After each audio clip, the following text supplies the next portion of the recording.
বেশি প্রেমে পড়ে কথার। আপনার শব্দচয়ন, কথা বলার ধরন একটা মানুষকে জীবিত করে ফেলতে পারে। আবার আপনার কথায় একটা মানুষকে জীবিত থাকতেও মেরে ফেলতে পারে। আসলে আমরা বিচার করি কাদের সাথে আমরা থাকবো, কাদের সাথে আর থাকবো না। এটাও শুধুমাত্র কথার প্রতিফলনে। একজন মানুষ আপনাকে একবারই চিনে না, আপনাদের প্রথম দেখা। তার কথা ভালো লাগলে আপনি চিন্তা করবেন তার সাথে আরেকবার দেখা করা উচিত।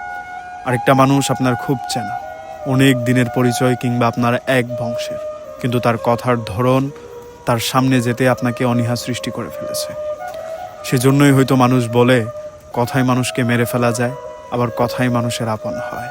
আমরা সবচেয়ে বেশি আঘাত পাই সেই সব মানুষের কথায় যাদেরকে আমরা সবচেয়ে বেশি ভালোবাসি, যাদেরকে আমরা একেবারে আপন করে রাখতে চাই, যাদেরকে ছাড়া আমরা কোনো কিছু চিন্তা করতে পারি না, যাদের সাথে আমরা সবচেয়ে বেশি মেলামেশা করতে চাই, তাদের কথায় আমাদেরকে বেশি আঘাত দেয়। এই মানুষের কথায় আমাদের ভেতরে ক্ষত সৃষ্টি করে দেয়, আবার এই কথায় আমাদের মানুষকে নিজের মনের ভেতরে জায়গা করে দেয়। জীবনে চলতে গেলে কথার ধরন সিলেক্ট করা খুব জরুরি।